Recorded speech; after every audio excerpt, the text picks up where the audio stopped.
5 men disappeared into the cold night. Weeks later, their bodies were found, one starved to death, despite a cabin full of food. Another had been partially eaten. And one was never found at all. What really happened to the Yuba County Five? February 24, 1978. 5 young men from Yuba County, California, Gary Mathias, Bill Sterling, Jack Madruga, Ted Weiher, and Jack Hewitt, piled into Jack Madruga's 1969 Mercury Montego. They had just watched a college basketball game at Chico State. They never made it home.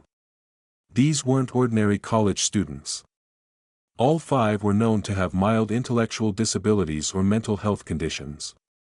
But they were high-functioning and tightly bonded. They played on a Special Olympics basketball team called the Gateway Gators and had a game scheduled the very next morning. They were excited, one had even laid out his jersey the night before. But something strange happened that night. At around 10 p.m., after the game, they bought snacks at a convenience store in Chico. That's the last confirmed sighting. Instead of driving home, they somehow ended up 70 miles away, on a desolate mountain road near the Plumas National Forest. Their car was found days later, abandoned, with no damage and enough fuel in the tank. It was stuck in light snow, but 5 able-bodied men could have easily pushed it free.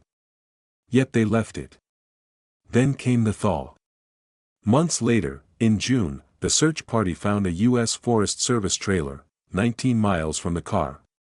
Inside, they discovered the body of Ted Weiher. He had wrapped himself in 8 sheets. His feet were badly frostbitten. He had died of starvation, even though the cabin had a full pantry of canned food, and a working heating system. Nearby, remains of Bill Sterling and Jack Madruga were found in the woods. Bones scattered. Clothing torn. Later, the spine of Jack Hewitt was discovered, and a Ranger's service jacket that didn't belong to any of the boys. Still missing, Gary Mathias. Then came the most disturbing detail: Ted's body showed signs of being partially eaten. Likely by animals, but the trauma shook everyone. Why did they leave the car? Why didn't they use the food or turn on the heat in the trailer? Where is Gary Mathias? There are many theories: hypothermia-induced confusion. A wrong turn. Perhaps they were chased.